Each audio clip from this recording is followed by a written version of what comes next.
Hi guys, I'm the LabDead and welcome to a new walkthrough.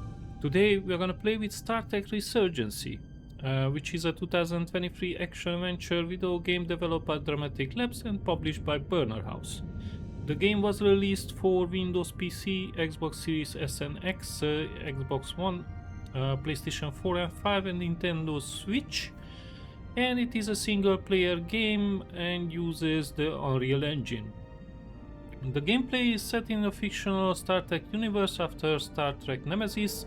Resurgence is centered around Commander Jara Rydek and the First Officer of the USS Resolute and Petty Officer Carter Diaz, who has recently been assigned to the Resolute engineering crew. The Resolute is tasked with escorting Ambassador Spock as he seeks to mediate a dispute between two formerly peaceful alien civilizations over control of valuable mining claims, but soon they discover that an unseen enemy is manipulating both sides to its advantage. The game has a small problem. I will show you guys so you don't get any ideas. So currently the game is in 9020 and 4040.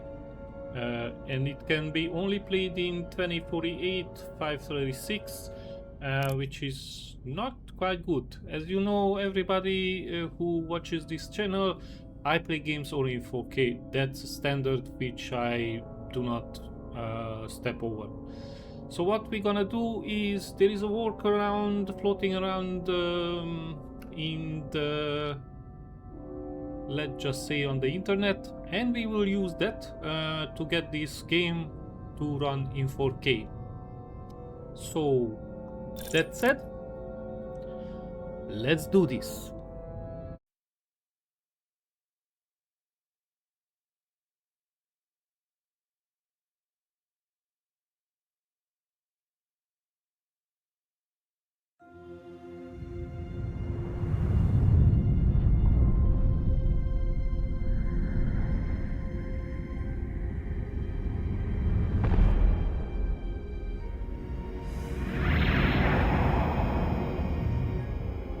Captain's log, stardate 57931.4.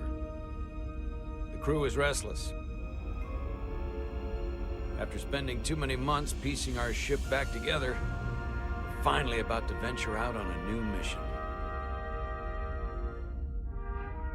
And the crew isn't letting this unprecedented ion storm slow them down. They're ready for something different. I know I am. Perhaps more than any of them. Fortunately, nothing ever stays the same. It's entropy, the nature of the universe. Change is inevitable. And while entropy says order gives way to chaos, in this case, change is good.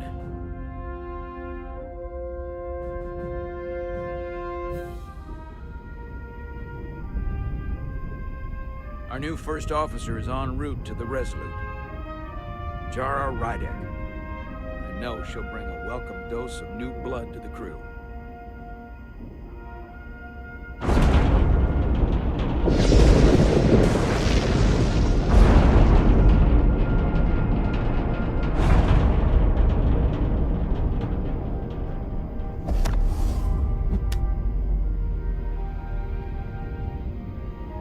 Thanks. No problem. I'm not great with flying. But these little shuttles are the worst. Stick around in Starfleet and you'll be sure to see worse than this. I have. And you're here to talk about it. In the flesh. That's... good.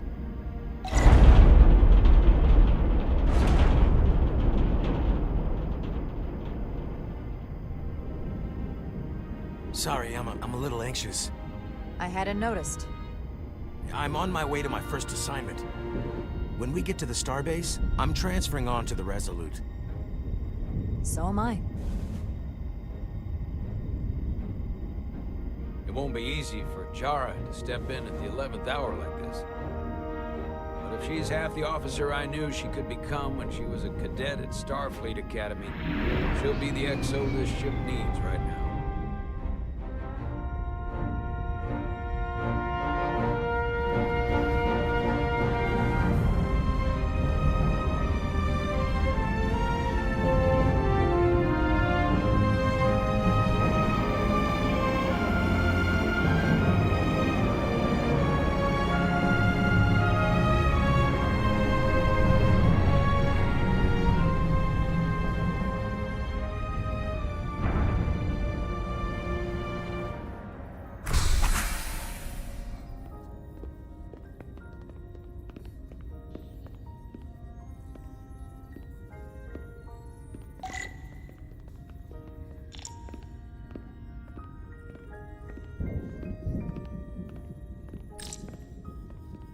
A starbase on the very edge of Federation space.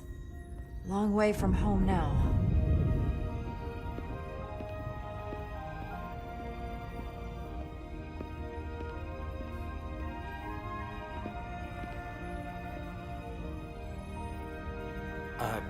Commander? I'm not usually such a nervous wreck, by the way. I actually did well at the Academy. Oh yeah? Maybe you've heard of the Torvalin test? Sounds familiar. It's a tactical simulator that makes the Kobayashi Maru look like a picnic on Pintaris 5. Anyway, I finished in the top 20. Not just in my class. I mean, all time. In the history of the Academy. Really? That's quite impressive. Thank you. It was tough. But you know, I set my mind to it and it paid off.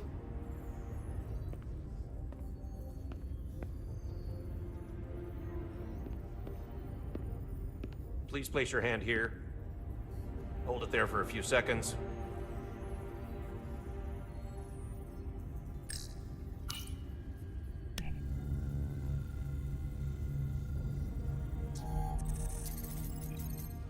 Welcome, Commander Rydek. Wait, you're Jara Rydek? You absolutely crushed the Torvalin test. You finished in what, like the top 3? That would be me. Now I'm really... It's an honor to meet you, Commander. Sorry, I didn't realize before. I just came off the shuttle and was glad to be on solid ground. The pleasure's mine, Ensign. Paul Calloway. Good to meet you. I believe Commander Ermot is expecting you. He's in the concourse just ahead. See you on the Resolute.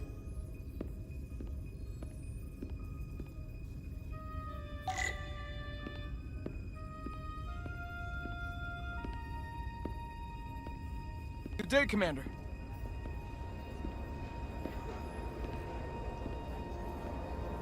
If I remember my briefing, Commander Ermot is a Bolian, so I'm looking for someone with blue skin. I'm just... Well, I'm not sure where my departure dock is. The Resolute's gonna leave without me. Look here. The Resolute is leaving from this dock. Ah, you're right. Nerves must be getting to me.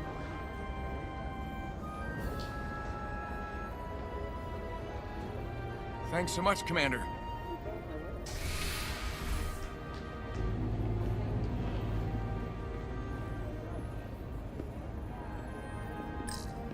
Starbase 128 has 4 docks.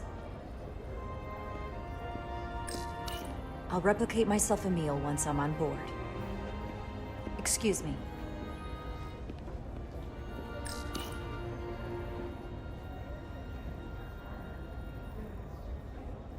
Welcome to the edge of the galaxy, Commander Rydek. I'm Commander Jan Ermot, Operations Officer on the Resolute. Commander, I hope there wasn't too much trouble getting here. This storm isn't making anything easy for us right now. I know conditions are less than ideal at the moment. It was perfectly fine. No trouble at all. I'm glad to hear it.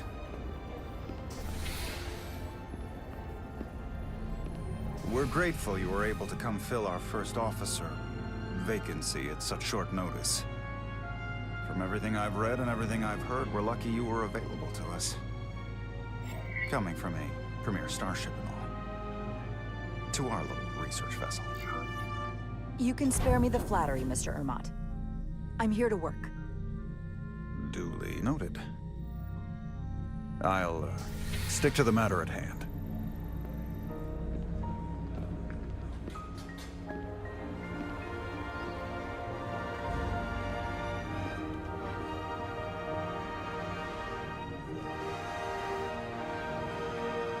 The USS Resolute.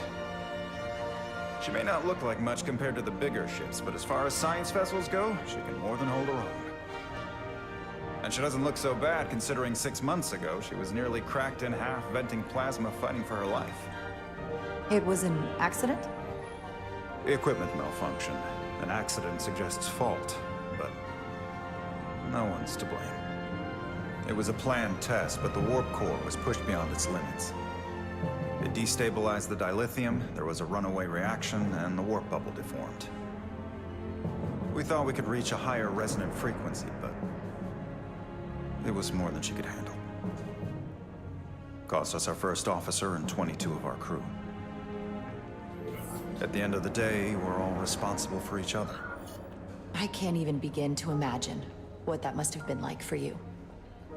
I'm so sorry for your loss. Thank you. It does weigh heavy. There are some things you can't forget.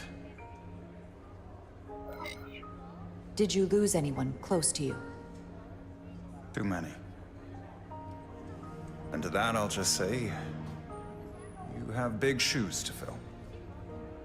Listen, I realize you've known Captain Solana for quite some time, and I'm sure you're ready to bring your best.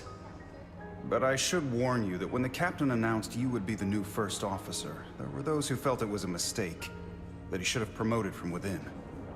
So you might want to tread lightly at first. Until they come to value your contributions as much as he does. Trust is earned, and it sounds like I have my work cut out for me. But I plan on winning them over. I don't doubt that. I just figured it was better to know what you're walking into. Of course. Starfleet has assigned us a high-priority mission to the Hotari region. I'll let the captain brief you on board. I know he's eager to see you. Will we be mission ready in time? We have every intention. The crew has been working around the clock to get the ship ready. There's still so much to do.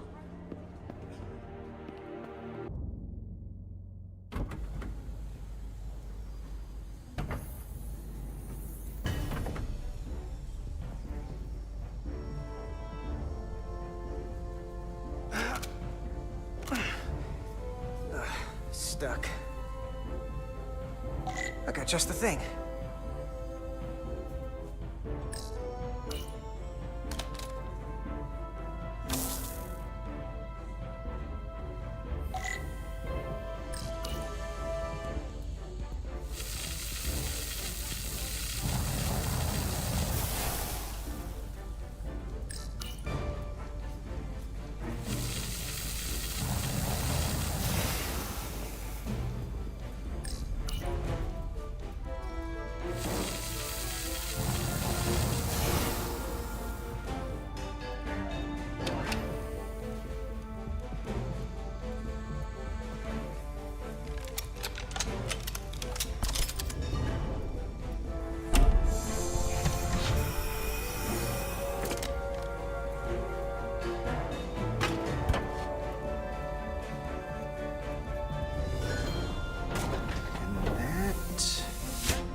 Is that.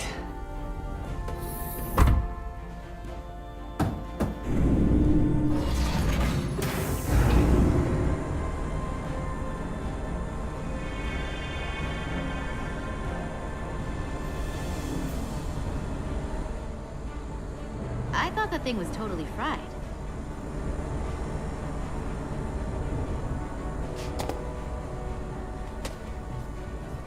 Nice work, Carter. Nothing to it, Neely. And not a moment too soon. The boss wants us down in engineering. Like, now.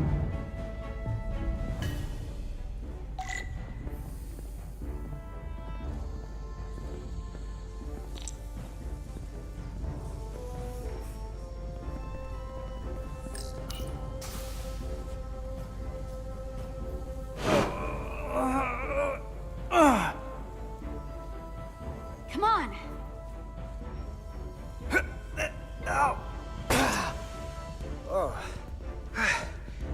Oh, these are heavier than they look. Makes more sense than zero G. You're welcome. Carter Diaz! So clean I can see myself. And you know what? Not half bad.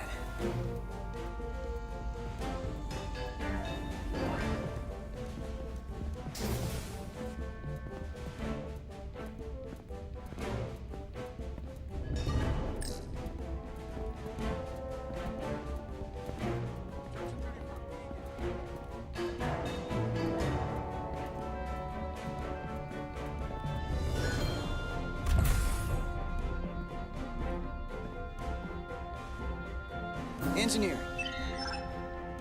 I heard the new XO just arrived. Won't be long before we get underway. I just hope whatever Chovak called us down for, it's something good. I can never tell with him. I'd rather not end up degaussing plasma manifolds. Hanging upside down makes me queasy. You and me working together, we can tackle anything he throws at us. Your optimism is positively contagious.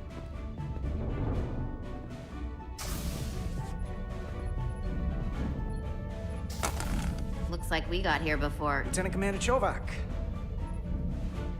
We were just looking for you, Commander. Petty Officers Edsalar, Diaz. I was beginning to think you would be late. We are all hands on deck right now, which means if you are not at your post at the appointed time, I do not have someone to replace you. A point I have been forced to make to Petty Officer Edsalar on repeated occasions. Apologies for the delay, Commander. I do not want your apologies. Simply see to it that it does not happen again. So, I don't suppose you wanted us down here to check in before we go off duty? Equip yourselves in EV suits to work on the exterior of the hull. I need you to tune the structural integrity field for optimal performance. The subspace distortions and ionic interference we are experiencing are preventing the proper calibration. But this ship must be ready to depart shortly, despite the storm. The precise nature of these disturbances are not fully understood. Whatever it throws at us, we'll be ready. We've got the best chief engineer in the fleet. I am a Vulcan, Mr. Diaz. Flattery is not necessary. All that I require is that you do your job. Right now, that entails critical preparations, because long-range sensors show that these disturbances will be more severe at our destination, the Hotari system. You have your orders. Do not delay. Yes, Roger Commander that. Chovak. All hands on deck. What's that? All hands on deck. That's what Chovak said. You know what that means? It means this ship isn't ready to go out, and the brass know it. So they're throwing every warm body at it. And they're going to leave on schedule. It all comes down to us, Nelly. We're the ones who will get it ready. I know what we can do. But this isn't just any old refit or any old relaunch. Oh, whoa. Excuse me. A lot of new faces coming on board. It's gotta be tough coming as a replacement. That's for sure. They seem all right. Something that happened 6 months ago while they were off on another ship? Well, that's nothing to hold against them. Yeah, you're right. I guess getting a little new blood on board doesn't hurt. Hold on. Now there's an old face I didn't expect to see again. Hey, Miranda! You weren't gonna leave without me, were you? Miranda, you're here? We thought you were staying on the Adirondack. Transfer came in at the last minute, so I figured I'd slum it on this bucket of bolts. Looks like you got her back together pretty nicely. I wasn't sure what to expect. I'm gonna take the high road here, pretend you didn't say that, and welcome you aboard. He's a better diplomat than I am. He still owes me a bottle of Saurian brandy. Don't think I forgot. Oh yeah, it's coming back to me now. Maybe Carter can rustle up that bottle and we can give you a proper welcome. As soon as we wrap up this quick little spacewalk.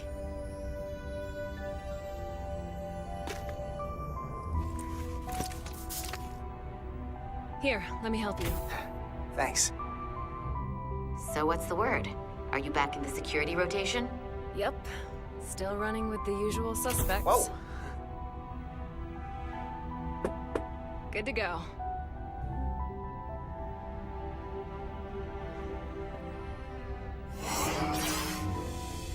See you on the other side. Activating magnetic souls.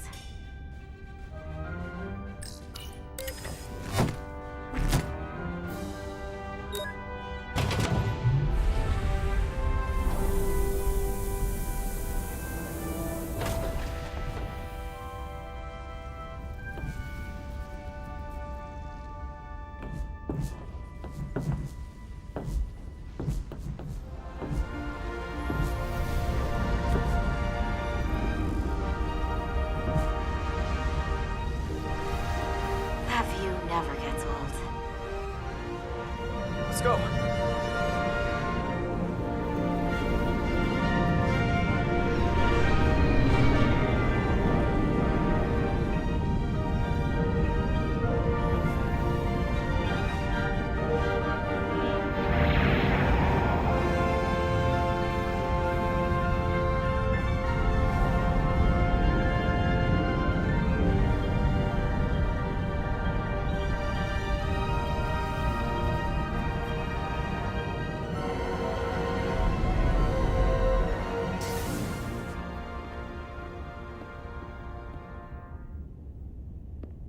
Captain Solano should be here momentarily.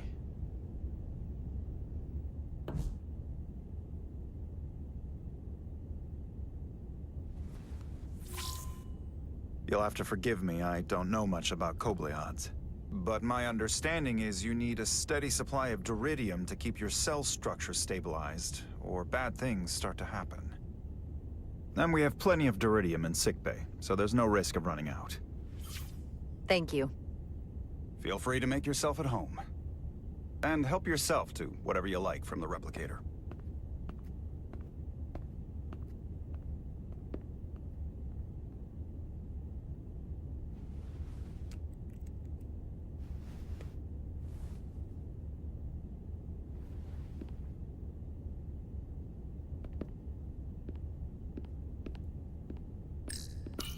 Just a sip of something.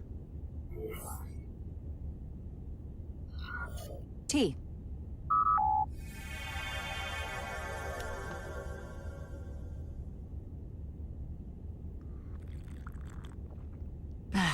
That's lovely.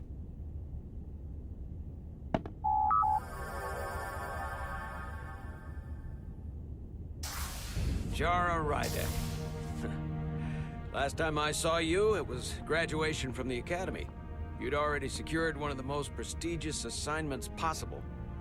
And you were burning with enough ambition to fuel 7 trips around the Necrit Expanse. It's good to see you again, Captain.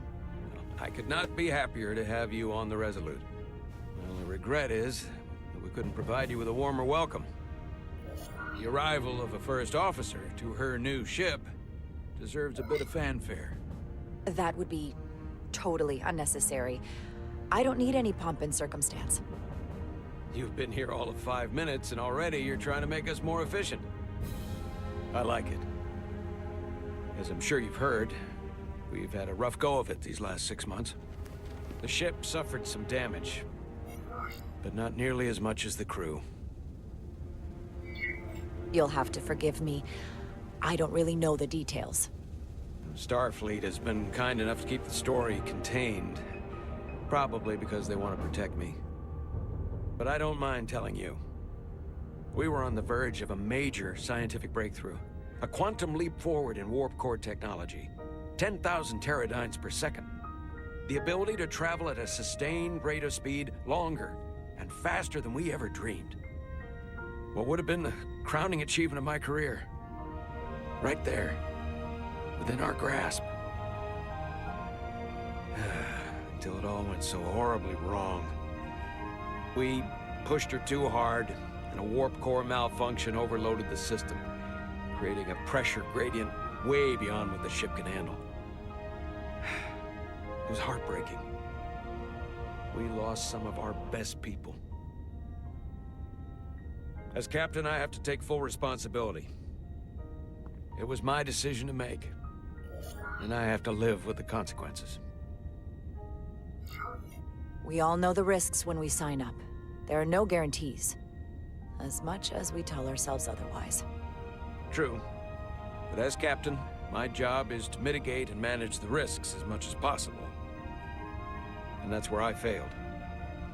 In my defense, I will say, I might have avoided the whole ordeal if my senior staff had been willing to trust me. There was a lot of pushback from my former XO, and I think that cost me his confidence. I don't want you to pull any punches. Certainly not on my account. But once we decide on a course of action, I need everyone to fully commit to the mission. Anything short of that just won't work. And that's when things start to go sideways. Whether I agree or disagree, I can promise that I'll be honest to a fault. Good. That's exactly what I'm looking for.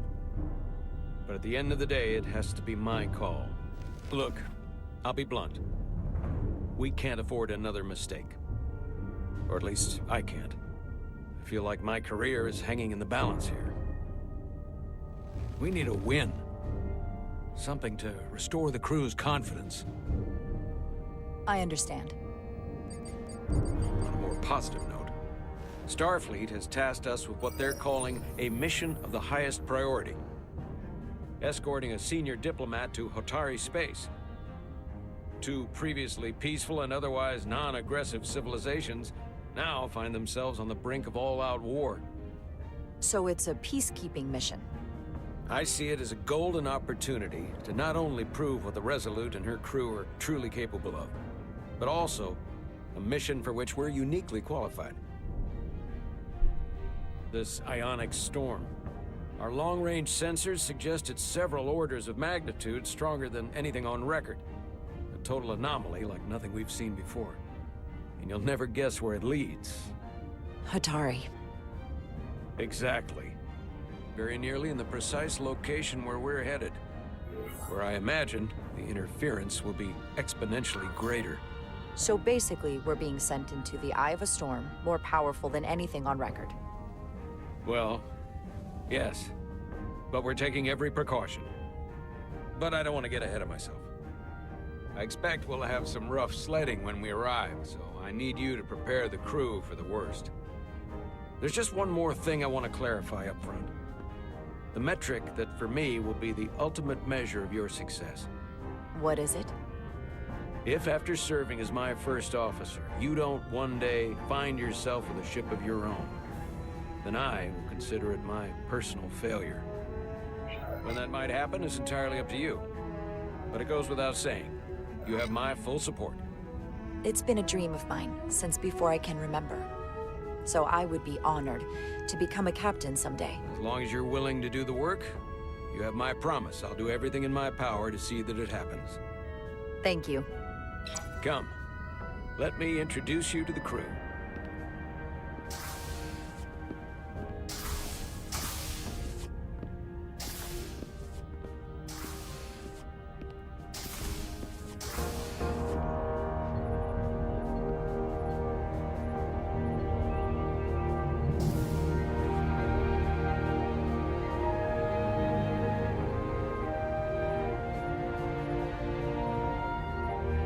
Everyone, if I could have your attention for a moment.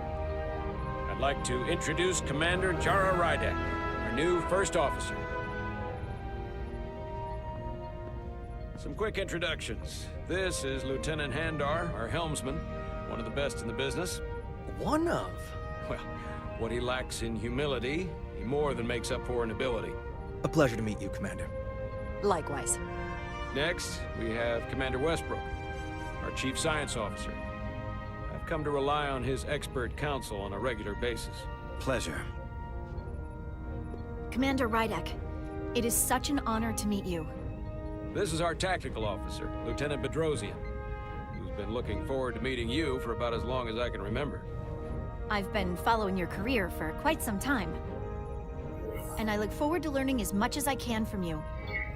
If anything, the honor is mine. Well, I have to admit, one of the reasons I've followed your career is because you're part Kobliad, because of what you've overcome. Starfleet stands up for people who can't defend themselves, and you were one of those people once. But since then, you've done so much to protect others who need it.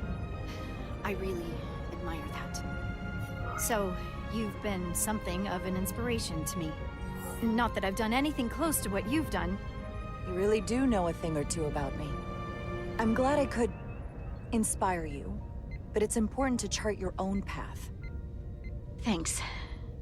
You can count on it. And then, of course, you've already met Commander Ermont. Please, do everything you can to make Commander Rydek feel at home here. I'll be on the starbase. I have an urgent meeting with the starbase commander to get our authorization to get underway. If they drag their feet any longer, we won't make our rendezvous. The bridge is yours.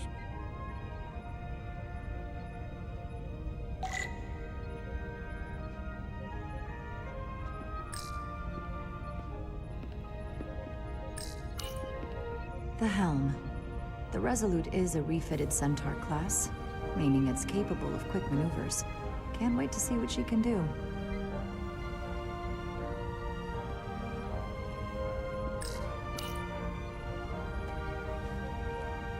Commander, Chief Engineer Chovak needs to lower the structural integrity field. He's sent a crew out to recalibrate the emitters in response to the danger posed by the storm. We just need your go-ahead. Permission granted. Lowering structural integrity field, now. Entering maintenance mode. Condition blue.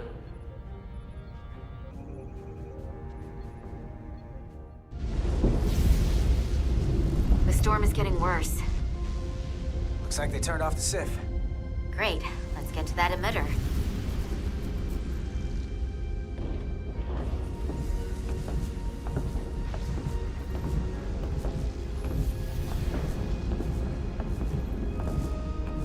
Every time we're out here, I half expect to see her in pieces again. She's still got some scars on her. It adds character. When I joined Starfleet, all I wanted was a ride out of town. But this isn't exactly how I pictured it. On the outside of the ship? No. Sometimes it feels like we're just part of the machinery. Don't you want more than that? I mean, Starfleet is noble and all, but it's still a machine. Yeah, of course I do. Starfleet's an open door. We just have to walk through it. You wanted to get away. I enlisted because I didn't want to wait years just to get out and see the galaxy. I wanted to go somewhere, see new worlds, look up at a sky no one's ever seen before. Just because I'm cranking a hyperspanner up in a Jeffries tube today doesn't mean that's all I'll ever be.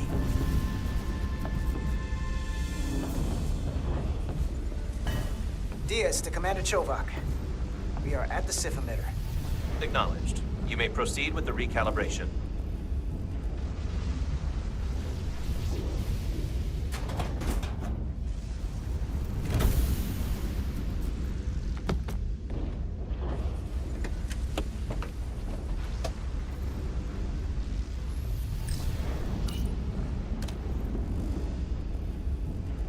Beginning recalibration.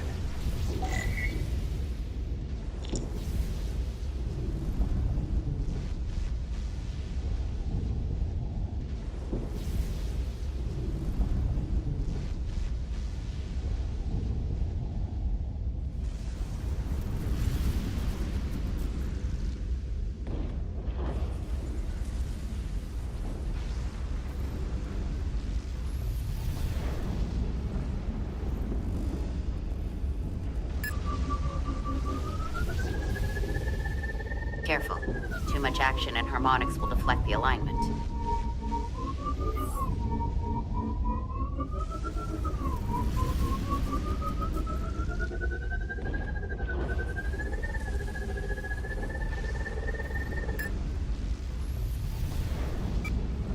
Looks good. That wasn't so hard.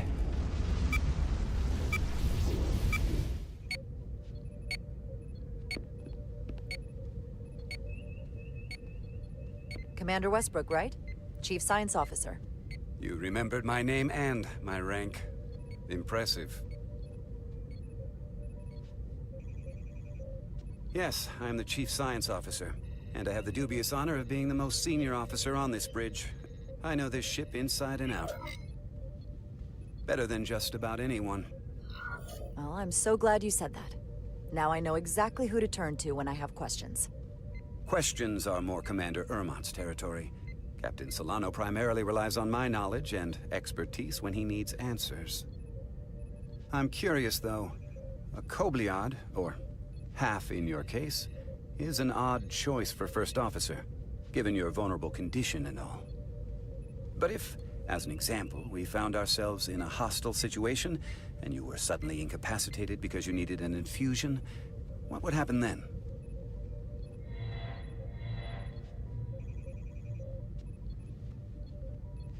You'd leave Captain Solano without an XO.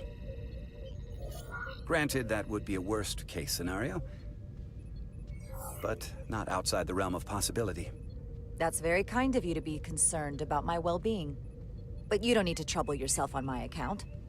I'll be fine. Well, I wouldn't say I was concerned, just curious, that's all. Listen, can I be blunt, Commander? I see no reason to stop now. Commander Sutherland, your predecessor, was one of the best first officers in all of Starfleet. His record was impeccable and his reputation was without equal. I mean no disrespect, but the shoes you're stepping into are almost impossible to fill. He was loved by the crew. And he was one of my closest friends. Hey, we just met. You might like me after you get to know me. They say familiarity breeds contempt, but who knows? Seeing as Captain Solano is on the starbase, let me give you an update on this ion storm we're flying into. It's unusual, unlike anything I've ever seen. At the moment, I can't tell you if the Resolute will shrug it off or if we're putting ourselves at risk. However, if we learn more about its patterns, its nature, we can come up with a scientific countermeasure. Just a moment.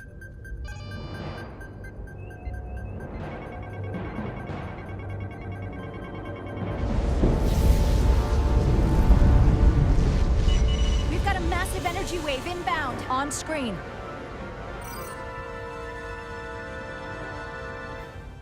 Tracing its trajectory. Starbase docking clamps are holding. The storm's emissions are fluctuating, coming in waves. And if my projections are right, we're about to get hit by a wideband burst of ionic energy. Like a tsunami. I'm reading power abnormalities all over the ship. Estimated time to impact. Red alert! Aye.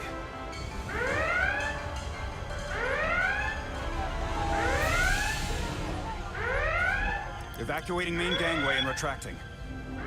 Putting sensor visualization on screen. With the structural integrity field shut down, we can't take a direct hit.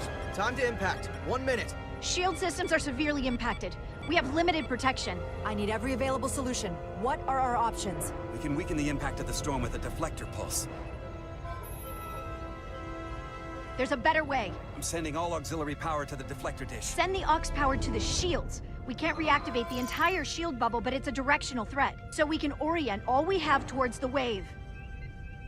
You have to believe me. We only get one shot at this. We can't afford to get it wrong. Bedrosian, get those shields up. Rerouting power to shields. Stand by. I need a heading. We've only got one shot. Understood. On my command.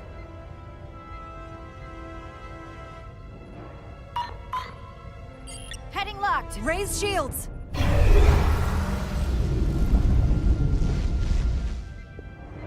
This is it! All hands, brace for impact.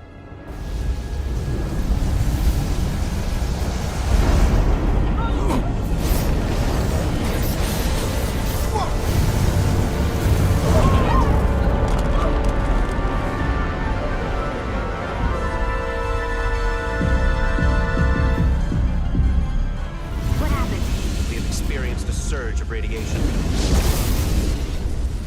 Oh, you don't say. This radiation supercharged the plasma, forcing it to backflush through the system and creating a dangerous imbalance. Blow out every primary system on the ship. Just tell us where you need us. I need you to traverse the hull to the access port to recalibrate the port nacelle plasma regulator.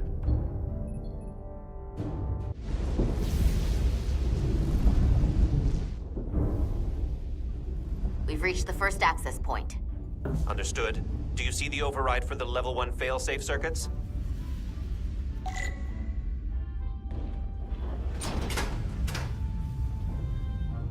Affirmative. Engage the override. It should allow us to stop the EPS flow to the warp engine without triggering an automatic core shutdown.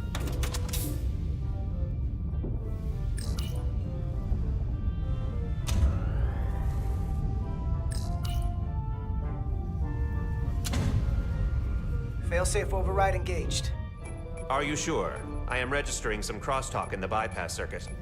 We need to route the signals so they don't interfere with each other.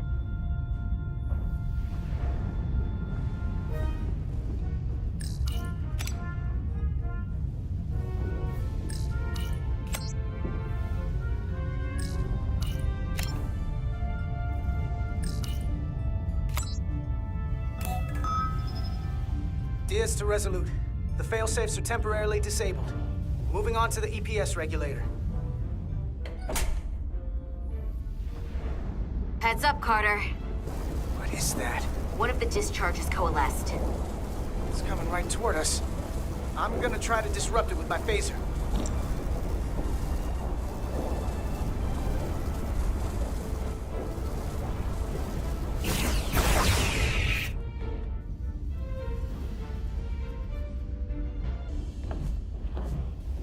So we gotta climb up the pylon. Not that there's really an up, but, you know.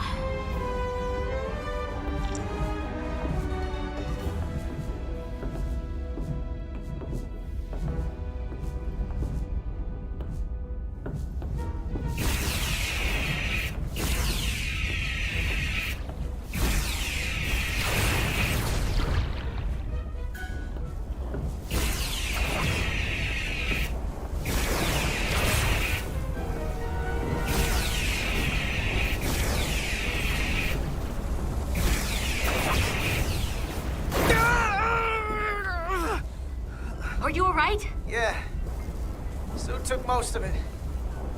Just snuck up on me. That damaged your suit. Energy dampening is down to 60%. We're almost to the regulator.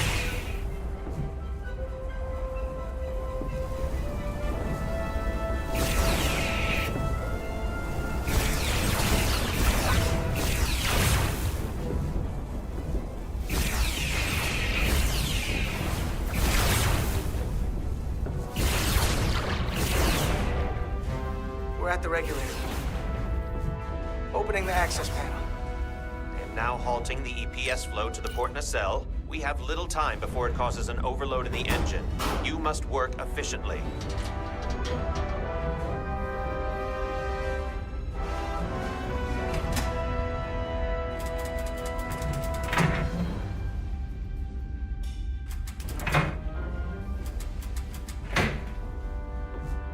EPS manifold adjusters reset to neutral.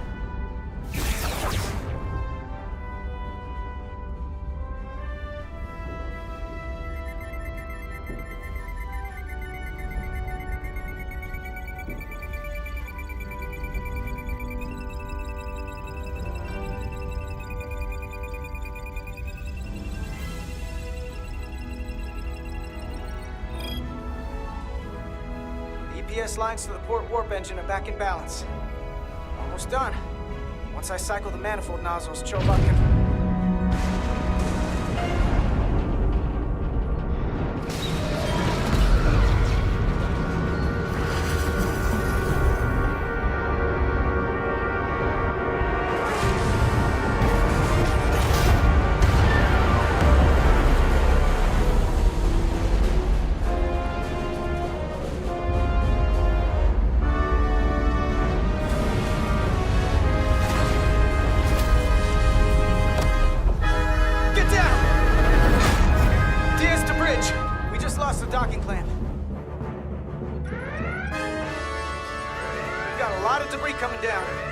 operations, too. We can't finish the EPS regulation in these conditions. Please advise. We have to release the ship from that other docking clamp or the hull will be ripped apart. There's a problem. The clamps are supposed to disengage automatically in an emergency, but it's not working. Not working? What are our options? The docking clamps are fitted with exploding bolts for an emergency release. We've got crew out there. That'd be like setting off a bomb next to them. Maybe there's another way. Starbase is hailing us. Put him through. Resolute, the remaining mooring arm is failing. You need to disengage from the starbase now. The damage to the station will be catastrophic. We have crew outside and are looking for the We safest have way to... people on this station. If that mooring arm breaks, we could lose dozens of crew. Commander, hear me out. Reverse the polarity of the hull, which theoretically will repel the docking clamps. And repel the engineering crew right off the hull into the storm. This is Captain Solano. Put me on screen. Go ahead. Captain, we have a situation. Commander, what are you doing? Blow the bolts on the docking clamp. The captain doesn't know the whole story. I'm giving you an order.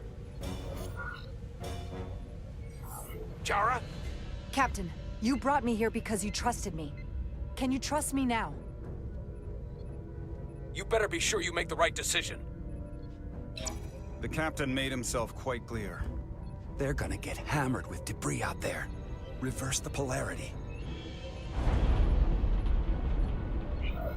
There is protocol. And there are lives. Starbase, stand by. We're gonna flip hull polarity to disengage the clamps. Yes, Commander.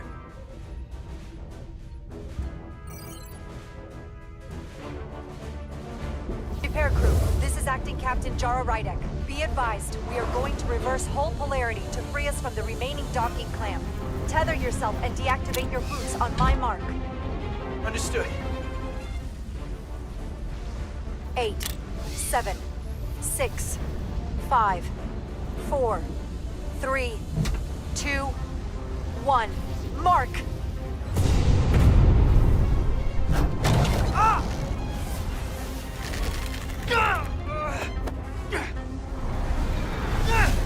Grab my hand! I got you. Thank you. Plasma imbalance is reaching critical condition. We are moments from primary system failure. I got it.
I got you.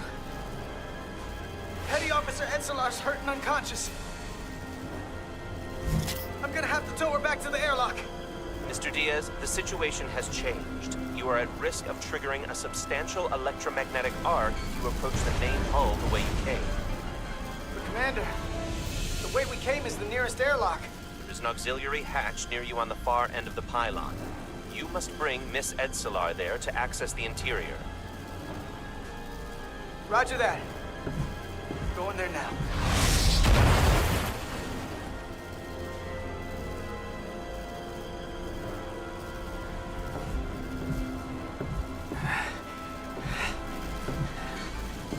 I'm at the auxiliary hatch.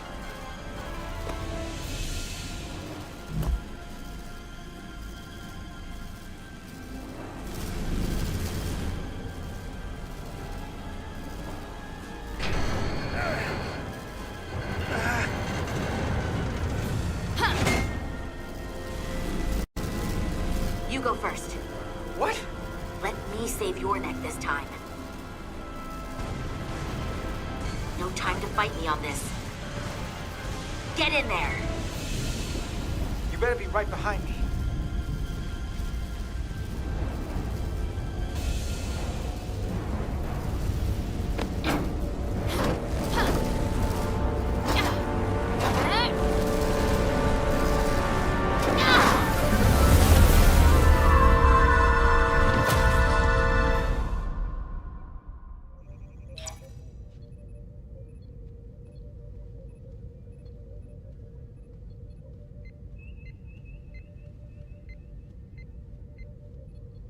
We're in.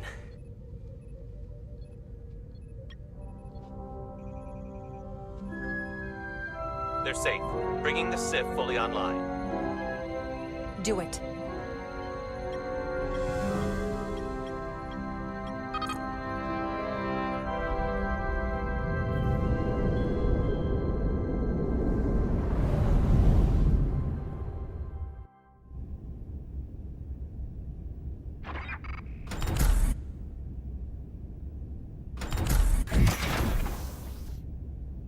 Carter!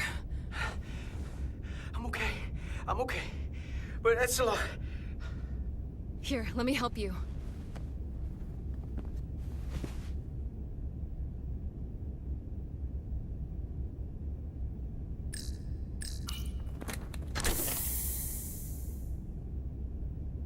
Medical. We've got one wounded at my location.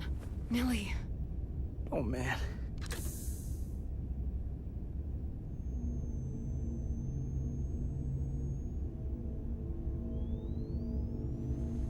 We'll see you at sickbay.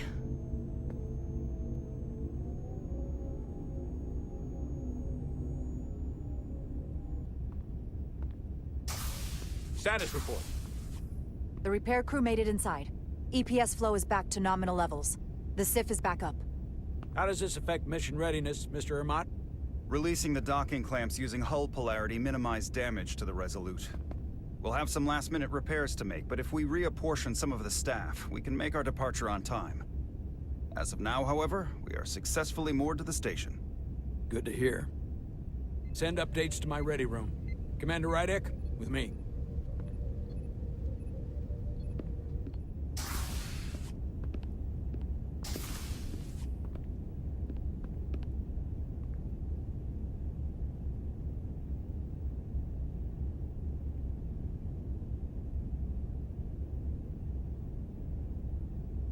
You disobeyed my orders. Well? Respectfully, Captain, I made the right choice given the information You I had. disobeyed my orders! And not just in front of the bridge crew, but the Starbase staff as well. That's going to get around. My name's already tarnished around the fleet. But what is it going to do to my credibility on this ship? From the top to the bottom. Bridge to lower decks. Captain, I told you I'd be honest, so here it is. Maybe I shouldn't have disobeyed a direct order, but you were wrong. You weren't on board, and you didn't have all the information. So I made the right decision for the ship. If you're worried about your credibility, put your ego aside and trust your crew. Trust me. You might have won some fans on the bridge with that stunt, but not everyone. Lieutenant Commander Chovak has already bent my ear. I'm sure he doesn't take it personally. He'll get over it in time. Mr. Chovak is more complicated than he would want to admit. I guess we all are. And, if I'm being honest, I'm not sure what I would have done in the moment either. You never really know if you weren't in those shoes. So, let's just boil it down to, you did what you had to. Thank you for understanding, sir. I'm sure no one knows the burden of command as well as you do. I'm sure you will, someday. Despite it all, we got our final Starfleet clearance to depart. So if you'll fetch Mr. Ermot, we'll knock out the final details of any outstanding repairs, and then we'll set out for Hotari. Yes, sir.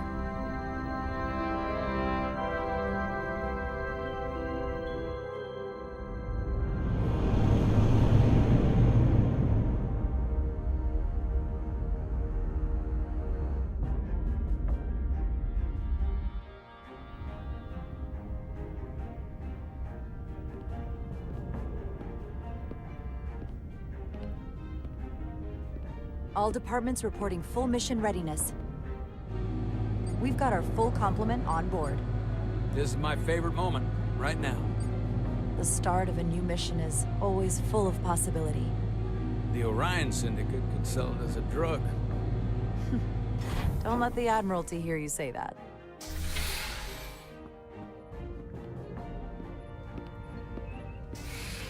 Captain on the bridge. Sit. Sit, everyone. You all know, I'm not big on speeches. We're embarking on the first mission since our refit. Let's make it a good one. Disengage docking clamps.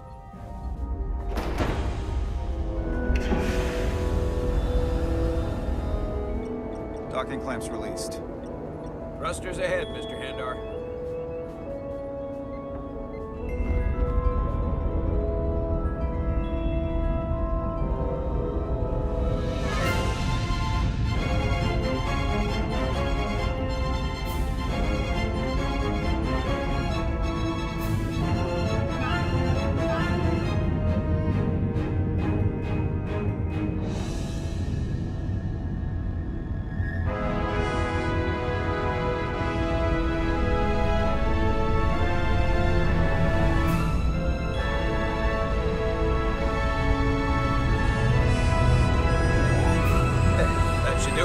Set a course for the Hotari system.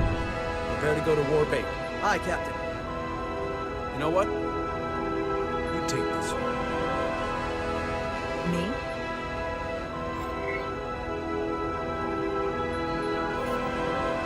Helm. Do it.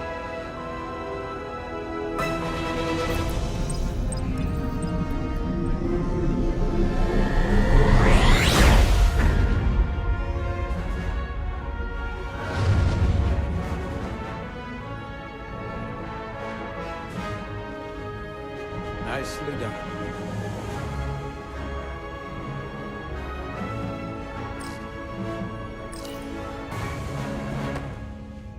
Easy. Thank you. I'm fine. Really, You don't look so good.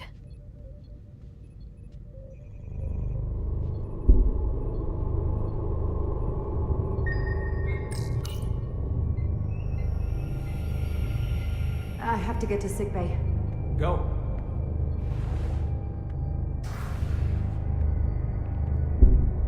Commander, help me get her inside!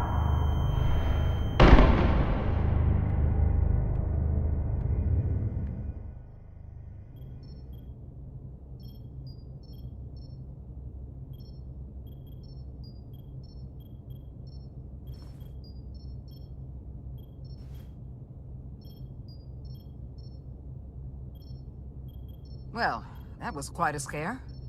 A few minutes more and it would have been one of the shortest tenures on record for a first officer. Is that the engineer that was out on the hull? That storm did a real number on her, but she'll live. Just needs rest.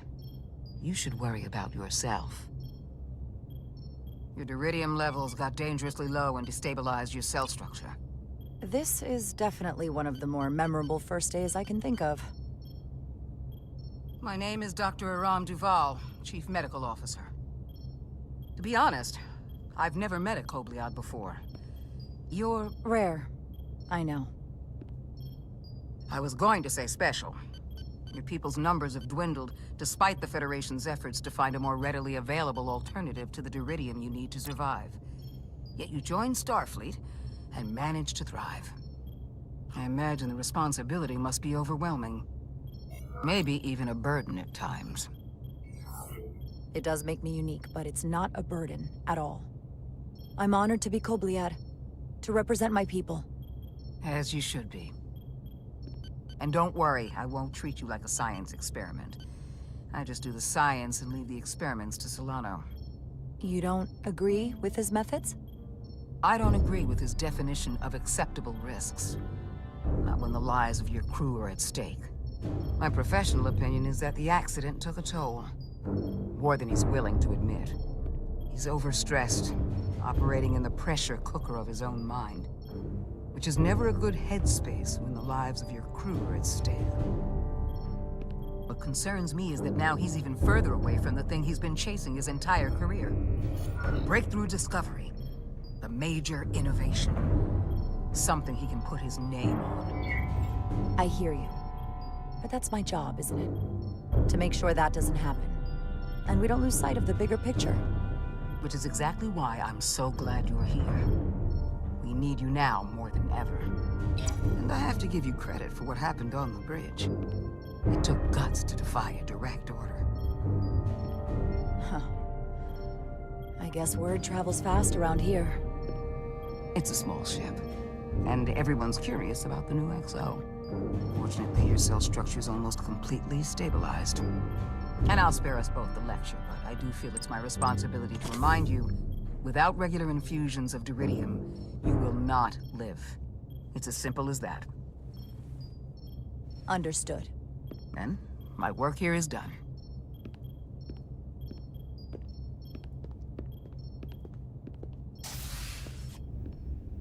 Lieutenant Bedrosian. I came to see if you were okay. We were all pretty worried on the bridge. No one knew what was happening. I'm feeling much better.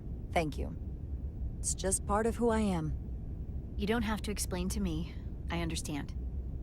I'm just glad you're okay. You trusted me earlier with the shields, and I appreciated that. I want you to know that I have your back. Thank you.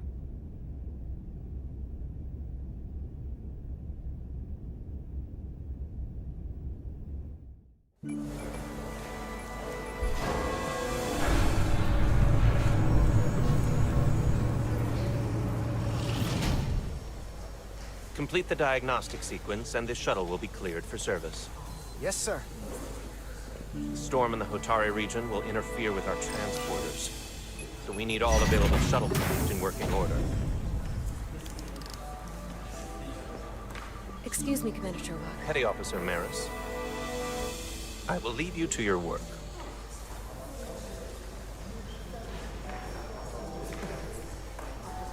I stopped by sickbay and saw Nili.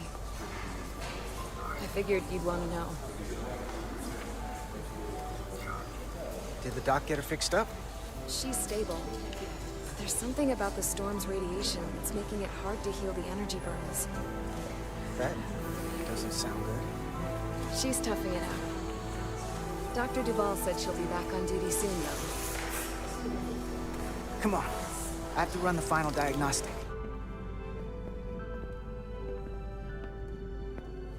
I can't stay long.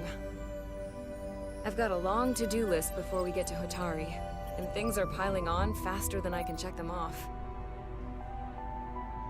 We're making all our last-minute checks in security, too. Well, nothing's ever 100%, but we'll be good to go. And if you wait until you are ready, it's probably too late. Which is why I didn't want to wait for just the right time. I had a chance to think about this while I was away. Then you and Nili almost got killed out on the hull. And I thought it was important that I just come out and tell you. Instead of tiptoeing around it. Or worse. Miranda, is everything all right? Yeah, I'm fine. Maybe even better than fine. What I'm trying to say is, we've been really good friends for a long time. But I got back here and I couldn't ignore it anymore. I want to see if there's more between us than just being friends.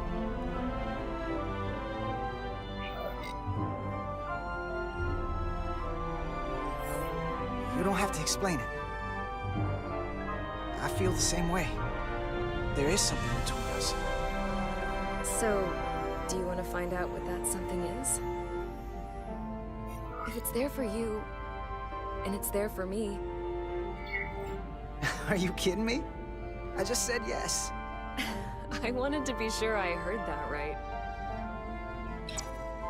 These are uncharted territories. I'd call it a chemistry experiment. You know, with us. Inquiring minds are gonna want to know about this, so... Do you tell Nili, or do I? I wouldn't worry about that. Level 1 diagnostic complete.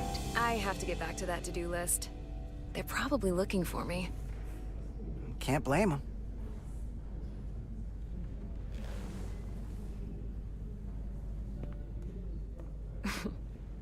I'll be seeing you.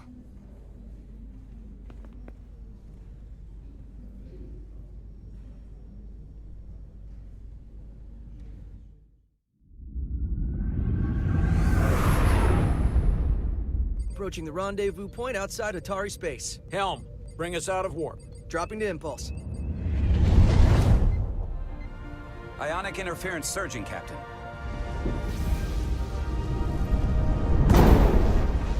Shield integrity holding. We can take it. We are at the correct coordinates to meet the shuttle. Commander Rydek, find us our diplomat, if you will. Aye, Captain. Let's reduce the noise. Filter out environmental signals. I can manually tune what's left for Federation signal types.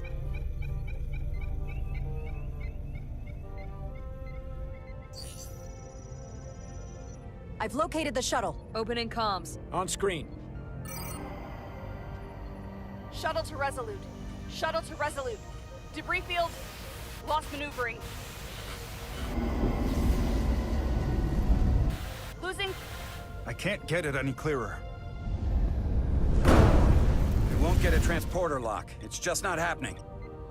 Power up the tractor beam. We'll pull them directly into the docking bay.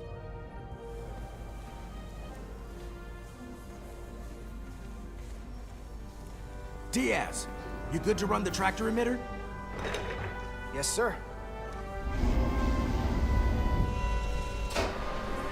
Come on, Diaz.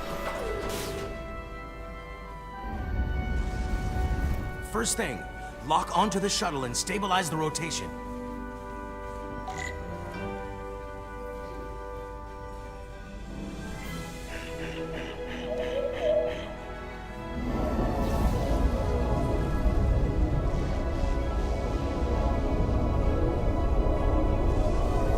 We're pulling in debris.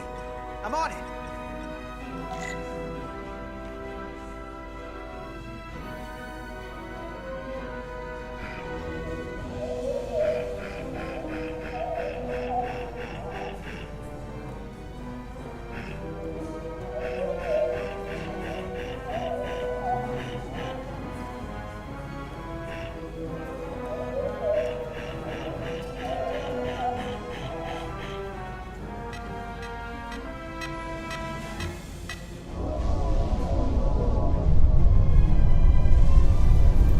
Gonna take out the shuttle. Diaz, the bridge. There's a large piece of debris headed for the shuttle. The tractor beam can't handle it. Can our shields take it? I believe so. Commander Rydek, plot an intercept course. On it.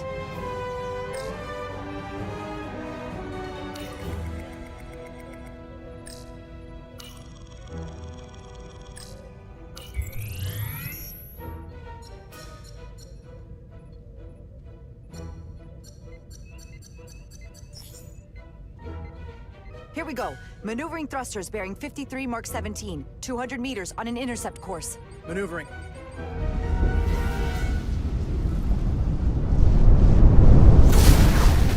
Got it. Whoa! Someone's working hard on the bridge.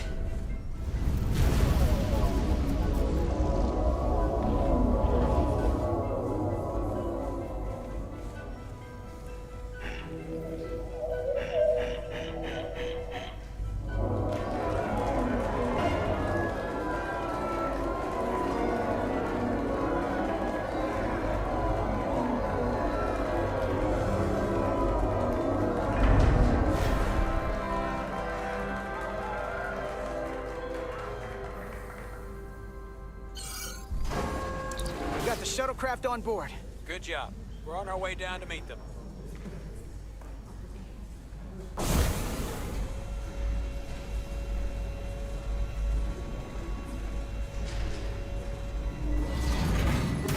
Terra firma, so to speak. Ambassador Spock.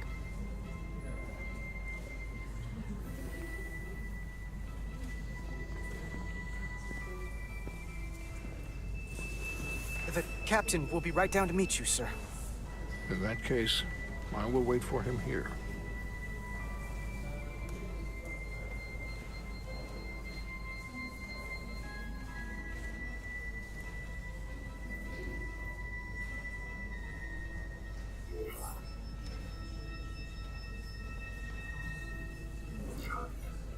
That was a bumpy ride.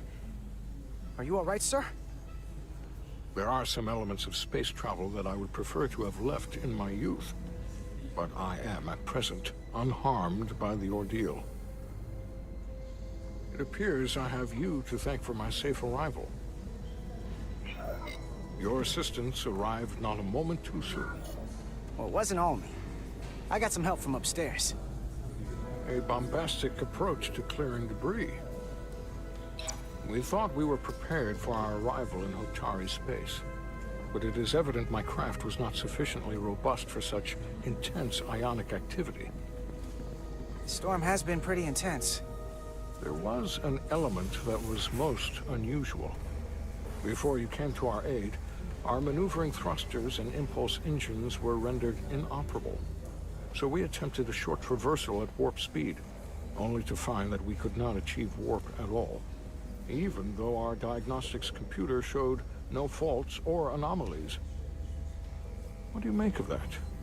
Well, all indications say that warp speed is possible, but in practice, we find it is not. Well, this storm is one of the strangest phenomena we've ever encountered. It's disrupted other systems. Who knows what it might do to a warp drive? Yes, it would seem further investigation is called for. Take readings, run some additional diagnostic checks, and we'll get to the bottom of this. Quite logical. Petty Officer... Carter Diaz. Sir.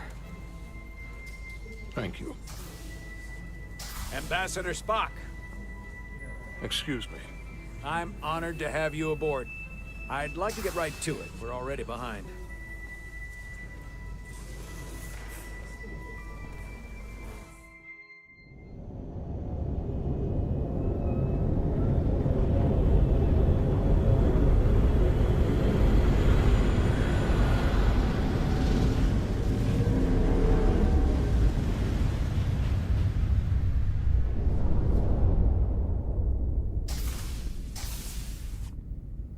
Ambassador Spock, my senior staff.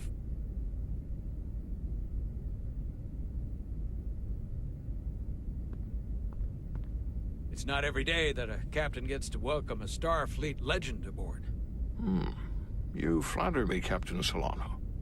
But legend implies the past tense, whereas I am very much focused on our present circumstances. I didn't mean to suggest you were stuck in the past. You're right, Ambassador. Not the most diplomatic choice of words.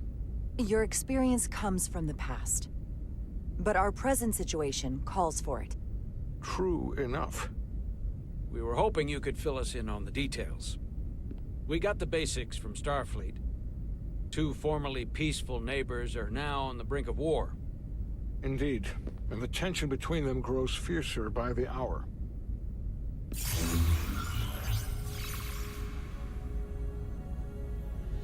Elydia and Hotari. Elydians are the more advanced species. They made first contact with the Hotari over a century ago. This is Tau, the Hotari moon. It is rich in dilithium, and for decades, the Hotari and the Elydians have shared a mining operation there. The Elydians provide the technological resources, while the Hotari have served as the labor force. The stability of that arrangement was the source of their peace, until recently. The Hotari have suddenly and forcefully seized control of the mining operations and expelled the Elydians from their system. That is the official story, as told by the Hotari when they requested Federation mediation. But the details remain scant.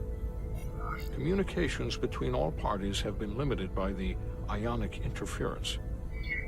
How is it the Hotari were able to turn the tables and take the mines against superior forces, especially after decades in this arrangement? Unclear. The answer to that question may be the key to a new, lasting peace, and one that I hope we can uncover during these negotiations. But it is unlikely the relatively primitive Hotari forces would stand a chance against the Elydian fleet if this escalates to open war. Left unchecked, this conflict will result in more bloodshed, which is what we are here to prevent. And the dilithium trade hangs in the balance. Clearly, the Hotari have been exploited in this relationship. Maybe we can persuade them peace is the more profitable alternative for everyone. They both profited from the mines. And for the Hotari, something is better than nothing. Peace is our objective, after all. That is correct.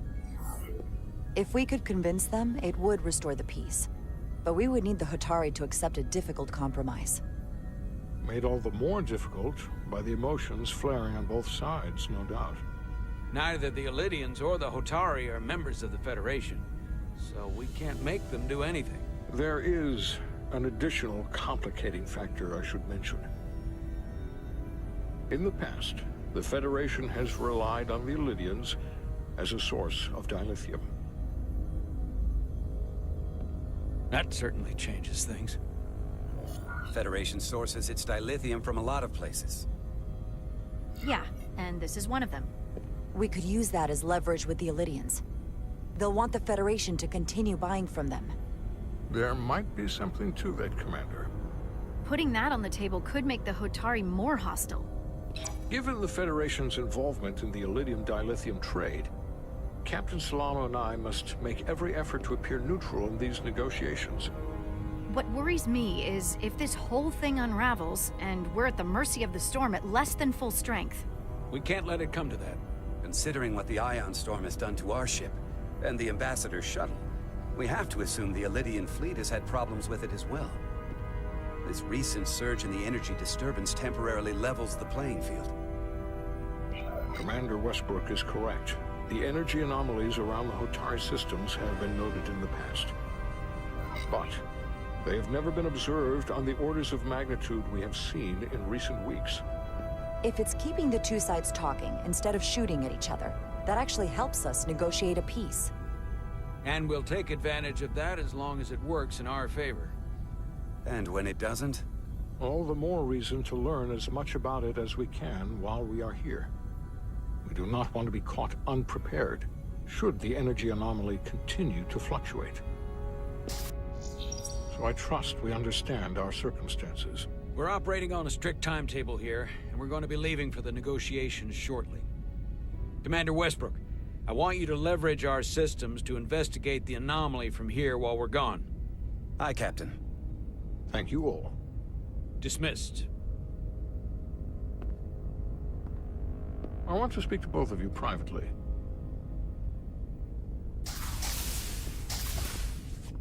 Ambassador Spock, I'd like to make a formal introduction. My first officer, Commander Jara Rydek. Commander, as you are aware, there are limits to what Captain Solano and I can do in our official capacity as representatives of the Federation. But someone in an unofficial capacity, your first officer, for example, would not be bound by those restrictions. Commander Rydek could ingratiate herself to certain parties behind the scenes, where they may be more candid in revealing information that could lead to a resolution. She certainly knows how to say the right things. At least when she wants to. I'm perfectly happy to work outside the lines. And by extension, you will be doing your duty, Commander. Just not too far outside the lines. Well, I hope Commander Rydek will have more luck finding out what really happened than we will through official diplomatic channels. The fate of the negotiations, the interests of the Federation, and the prospect for peace will very well depend on it.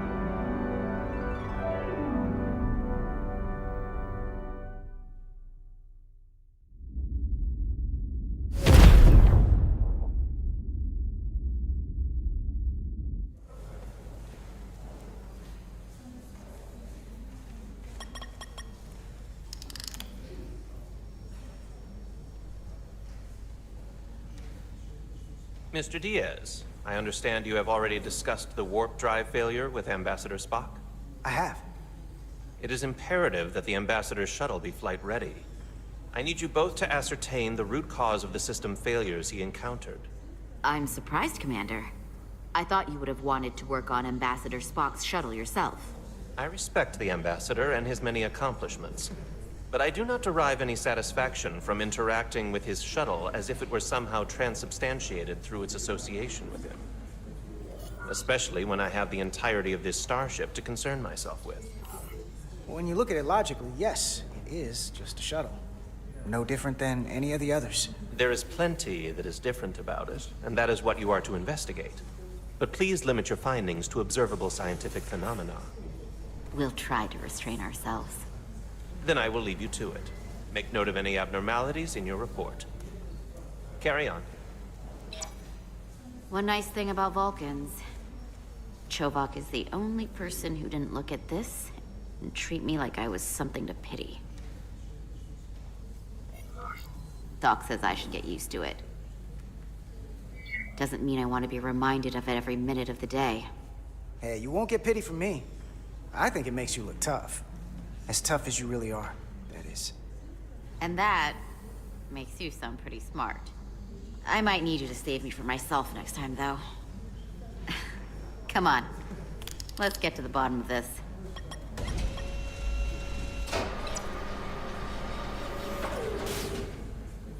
Ready to go? All set. Let's run the diagnostic.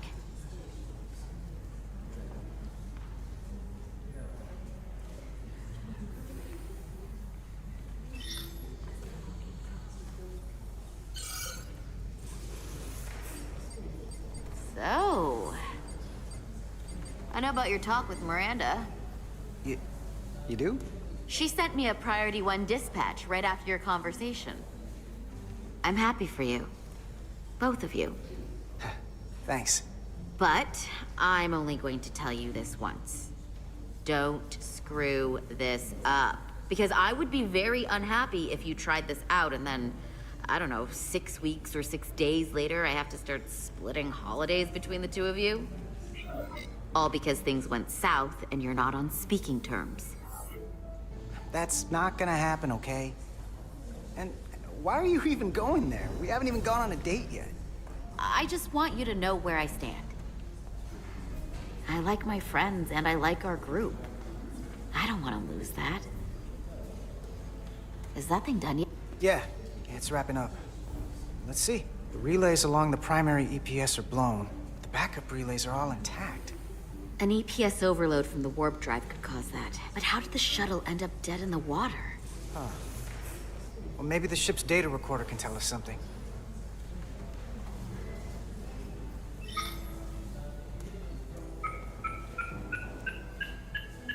Here. They were only about 8 minutes from their plotted warp point.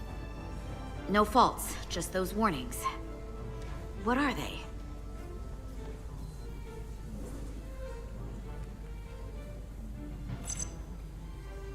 The warp field became inverted suddenly. I've seen this happen when the center warp coil cracks. A cracked warp coil throws a fault code. Still, we should take a look. There was a complete warp cascade failure. Wow. They're lucky the shuttle didn't turn inside out. Makes me think the computer panicked on the warp field equation.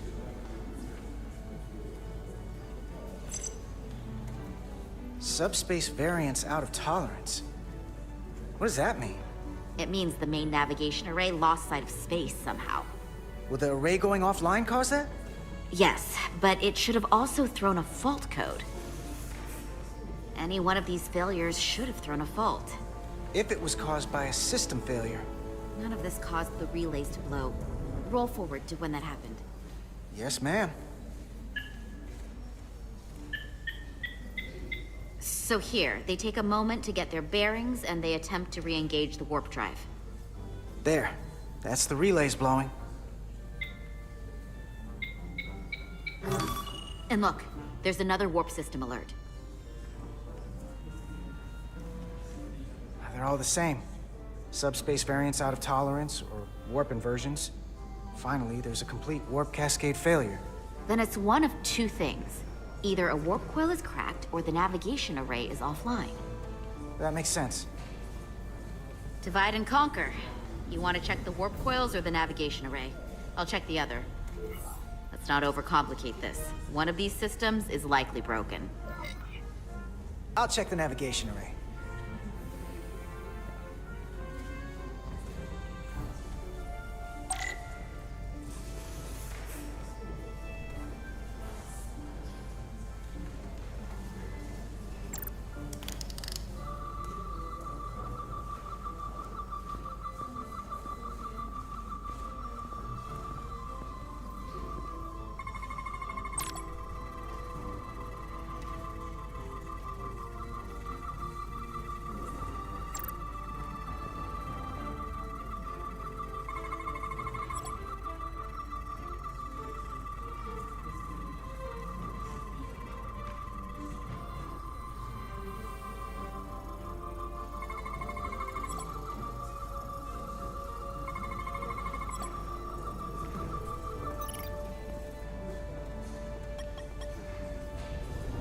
Navigation array checks out, so it must be a coil.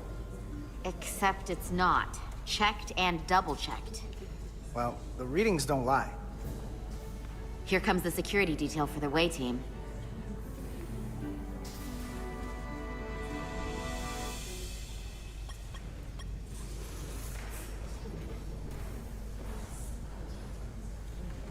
Hey. I'm not here. We're escorting the negotiating team to the surface as soon as they come down from the bridge. I don't want to interrupt some important work. I was just hoping to see you before I go. The captain and the others will be here any minute now. Should be an interesting ride down to the surface.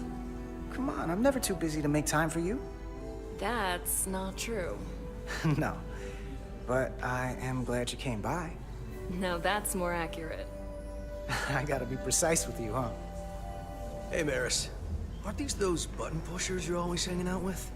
And you're the phaser jockeys we always beat in Parisi squares, right? All aboard for Hotari. That another one of the captain's railroad things? Gotta be. I just usually zone out by the time he gets to the whole, steam engines were the warp drives of their day part. Catch y'all later. You don't want to miss your train. I do have to go.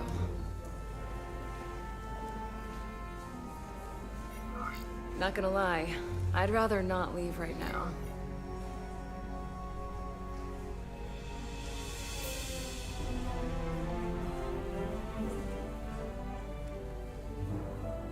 That was nice. Yeah, it was. Save some of that for when I get back. You've got a deal.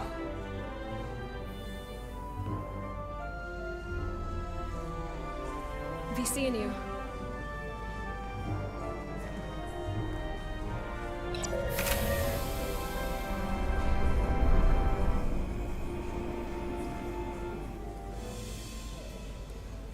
Carter Diaz. If you could float back down to reality, we still have a ways to go. All right, where were we? So, the warp coils in the navigation array are fine, but the nav computer doesn't seem to think so. I'm out of ideas short of field stripping the shuttle from bow to stern. You wanna take this out of the shuttle and throw it on the bench? Oh, real hands-on maintenance. I like it. Okay, the nav computer is patched into the ship. The ship's computer can double-check our work. If the shuttle's nav computer is putting out false data, we'll know it. Let's run through the shuttle's logs again. Running now.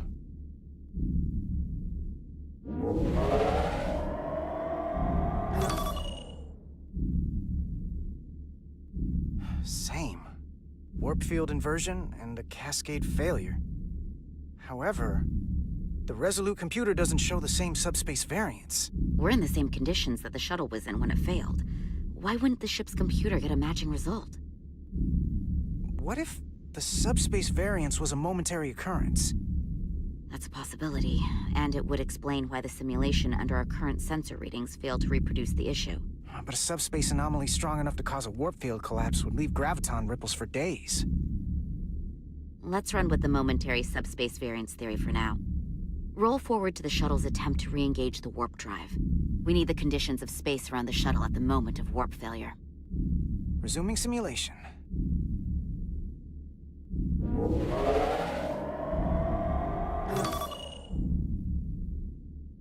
Error in warp field calculation. Cochrane formula variables are out of range. That right there. Take the shuttle sensor data from that moment. Computer, why did the warp field calculation fail? Warp field pressure returned non-orthogonal. Results are undefined. That doesn't help. Wait, what if we use a different ship? Put the Resolute into the simulation instead of the shuttle. Yeah, it should warp just fine. Unless... Computer, run the simulation with the Resolute. Resolute simulated. Computer, give me manual control on the warp power. Static field intensity, warp 1.1. 1.2. 1.3. Warp pressure is destabilizing. Error in warp field calculation. The warp drive has experienced a system-wide cascade failure. Warp field collapsed. Subspace variance is out of tolerance. Cochrane formula results are undefined. Bingo. What-o? The same moment when the shuttle failed to warp, so did the ship. Whatever happened to the shuttle just happened to us. The Resolute will not sustain warp. We can't leave Hotari space.